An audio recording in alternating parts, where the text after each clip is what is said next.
A very good morning to all of you. I hope आप सब अच्छे होंगे, अच्छा काम कर रहे हो, परफॉर्म कर रहे हो। मुझे बहुत खुशी हो रही है। Thank you so much. अब जो है आज हमारा जो टॉपिक है वो है capacitance of a parallel plate capacitor with a conducting slab. ठीक है, आज हम डाइलेक्ट्रिक स्लैब भी करेंगे जब हमने पैरेलल प्लेट में एक कंडक्टिंग स्लैब इंट्रोड्यूस की और एक डाइलेक्ट्रिक स्लैब इंट्रोड्यूस की। ठीक है, और ये यूनिट जो थ्योरी पार्ट है वो सारा आज आपका कंप्लीट हो जाएगा। ठीक है, सिर्फ न्यूमेरिकल रह जाएंगे। और आज हम कैमरे को भी स्टेबिलिटी पोजीशन में रखेंगे। ठीक है, हिलने डुलने नहीं देंगे। ठीक है, स्टेबल रखेंगे कैमरे को। ओके, सो स्टार्ट करते हैं। Capacitance of a parallel plate capacitor with a conducting slab. आप जैसे देख सकते हैं इस डायग्राम में मैंने पैरेलल प्लेट ली है, एक पे पॉजिटिव चार्ज और एक पे नेगेटिव चार्ज। इलेक्ट्रिक फील्ड की डायरेक्शन क्या होगी बच्चे? ये इलेक्ट्रिक फील्ड ऊपर दिखाई हुई है मैंने। डायरेक्शन हमेशा क्या होती है? पॉजिटिव से नेगेटिव की तरफ होती है ना डायरेक्शन। ये एरो है, ये इन दोनों के बीच का सेपरेशन है, जिसको मैंने कहा दो प्लेट जो सेपरेट है ना वो डी डिस्टेंस से सेपरेट है। यहाँ मैंने लिखा हुआ है area of the plate A, separation between the plates is D. Separation है ये। ओके, अच्छा, अब जब दो पैरेलल प्लेट्स जब पैरेलल प्लेट के बीच कोई डिस्टेंस डी है तो आप मुझे बताइए उसकी कैपेसिटेंस का फॉर्मूला क्या होगा? When we placed in that plate in the air कितना होता है? A epsilon naught by D. आपको पता है, आपने पैरेलल प्लेट कैपेसिटेंस में ये पढ़ा है। ठीक है, अब हमने क्या किया? इतना स्टेप तो आपने किया हुआ है। अब हम क्या करेंगे, इसके बीच में मैंने एक कंडक्टिंग स्लैब रख दी, कंडक्टर रख दिया।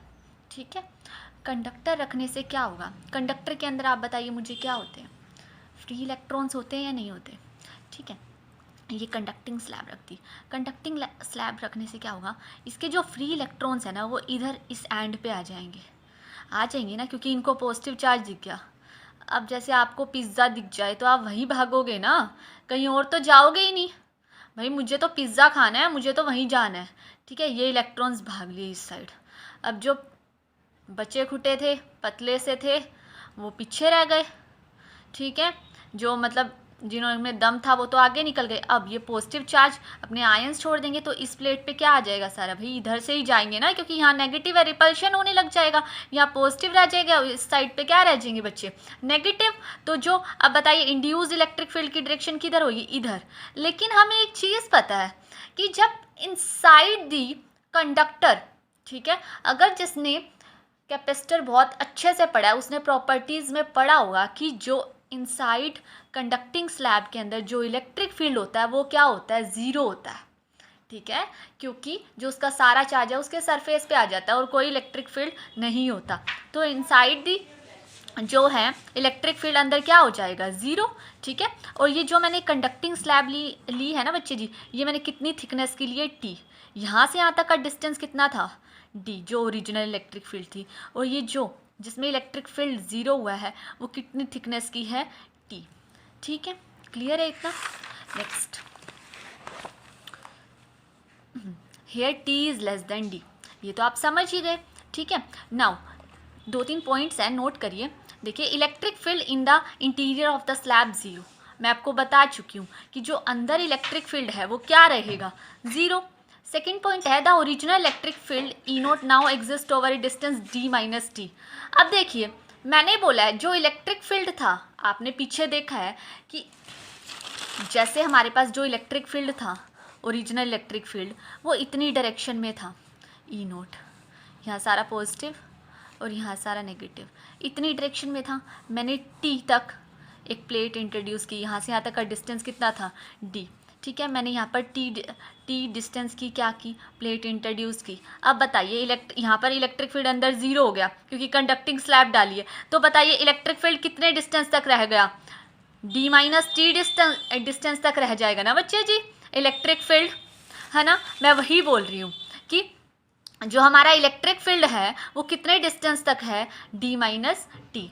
ठीक है, the potential difference between the plate. अब देखिए, पोटेंशियल डिफरेंस का फॉर्मूला क्या होता है? V is equal to E into D. आपने पढ़ा है ये relation between potential and electric field, V is equal to E into D होता है। वही अप्लाई किया है मैंने। V is equal to E naught, हमारे पास जो ओरिजिनल इलेक्ट्रिक फील्ड था वो था ई नोट। अच्छा, वो कितने डिस्टेंस तक रहा, D माइनस टी, क्योंकि जो T थिकनेस वाली प्लेट लिया उसके अंदर तो इलेक्ट्रिक फील्ड कितना हो गया, 0। समझ गए ना। सो पोटेंशियल, बच्चे मुझे कैपेसिटेंस निकालना है। कैपेसिटेंस का फॉर्मूला होता है Q बाई V, ठीक है। जितना चार्ज डिस्ट्रीब्यूशन है, एक पे पॉजिटिव एक पे नेगेटिव, वो तो मुझे पता ही है। पोटेंशियल डिफरेंस चाहिए होगी, पोटेंशियल डिफरेंस की वैल्यू निकालने के लिए मैं ये सब कर रही हूँ। पोटेंशियल डिफरेंस मतलब कितना, जब हमने टी थिकनेस की प्लेट इंट्रोड्यूस की तो पोटेंशियल डिफरेंस कितना रहेगा, E naught into d minus t. Clear है। अब ई नोट इलेक्ट्रिक फील्ड की वैल्यू होती है सिग्मा अपॉन में एप्सिलॉन नोट, आपको पता है पैरेलल प्लेट में, इंटू डी माइनस टी। अब ये क्या है, surface charge density that is charge per unit area into sigma d into t, d minus t sorry. सो सी का फॉर्मूला क्या होता है, क्यू बाई वी, ठीक है। फॉर्मूले में क्यू इंटू ए इंटू एप्सिलॉन नोट और Q into d minus T. ये क्यू एज इट इज़ था, वी की वैल्यू पुट की है जस्ट, समझ गए। क्यू से क्यू कैंसिल, सी की वैल्यू क्या आ गई, ए एप्सिलॉन नोट बाई में d 1 minus t by d, ठीक है। A epsilon naught by d 1 minus t by d, ठीक है।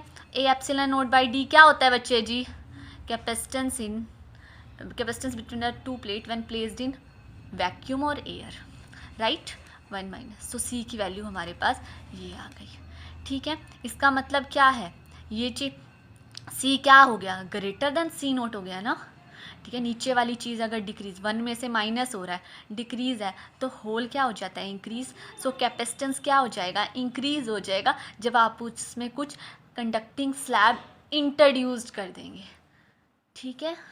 आ गया समझ, ओके। अब हम क्या करते हैं, एक डाइलेक्ट्रिक स्लैब डालते हैं।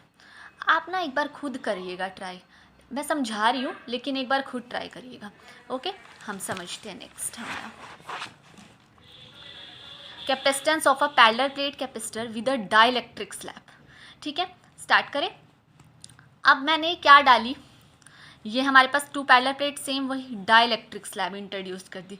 बच्चे डाइलेक्ट्रिक मैंने आपको पढ़ा दिया है, क्या होगा इसमें, जो इसके अंदर एटम्स होंगे वो पोलराइज्ड हो जाएंगे, मतलब उस एक प्लेट पे आ जाएगा नेगेटिव चार्ज और दूसरे पे आ जाएगा पॉजिटिव चार्ज। इसके अंदर तो इलेक्ट्रिक फील्ड 0 नहीं होगा ना, कितना होगा नेट इलेक्ट्रिक फील्ड, कितना होगा, ई नोट माइनस ई पी। याद आया, ओरिजिनल में से इंड्यूस्ड इलेक्ट्रिक फील्ड माइनस हो जाएगा, दैट इज ई क्या है हमारे पास, रिड्यूस्ड इलेक्ट्रिक फील्ड, ठीक है। जब डाइलेक्ट्रिक स्लैब इंट्रोड्यूस नहीं की थी तो कैपेसिटेंस की वैल्यू ये थी, राइट। जब हमने इंट्रोड्यूस्ड कर दी ये डी डायमीटर की तो जो डिस्टेंस की तो सॉरी, ये दोनों प्लेट हैं, ठीक है। इसमें टी इंट्रोड्यूस्ड की है थिकनेस की क्या, डाइलेक्ट्रिक स्लैब, तो इफेक्टिव इलेक्ट्रिक फील्ड क्या हो जाएगा, is equal to E naught minus E P, ये वही है, रिड्यूस्ड हो जाएगी वैल्यू, ठीक है। इसको ऐसे भी लिख सकते हैं, is equal to E naught by K, ठीक है। ई नोट क्या है हमारे पास, ओरिजिनल इलेक्ट्रिक फील्ड, और ई क्या है, रिड्यूस्ड इलेक्ट्रिक फील्ड, वो इतने टाइम रिड्यूस हो जाता है। ये अगर जिसको समझ नहीं आ रहा ना तो मतलब उसका कंसेप्ट क्लियर नहीं है डाइलेक्ट्रिक वाला, ठीक है ना। So potential difference between the to plates, अब देखो एक पोटेंशियल डिफरेंस तो ओरिजिनल इलेक्ट्रिक फील्ड के कारण आएगा ई नोट के, और एक आएगा जो अंदर रिड्यूस्ड हुआ है उसके कारण, राइट। कंडक्टिंग स्लैब में अंदर वाला 0 हो गया था ना, इसलिए मैंने नहीं लिखा था, ठीक है। समझ आ रहा है ना topic. V is equal to E naught original, कितने में ओरिजिनल, डी माइनस टी में ही ना, क्योंकि इसके अंदर वाला तो रिड्यूस्ड है, दैट इज रिड्यूस्ड मतलब कितना, ई इंटू कितनी थिकनेस में, टी। क्लियर है ना बच्चे।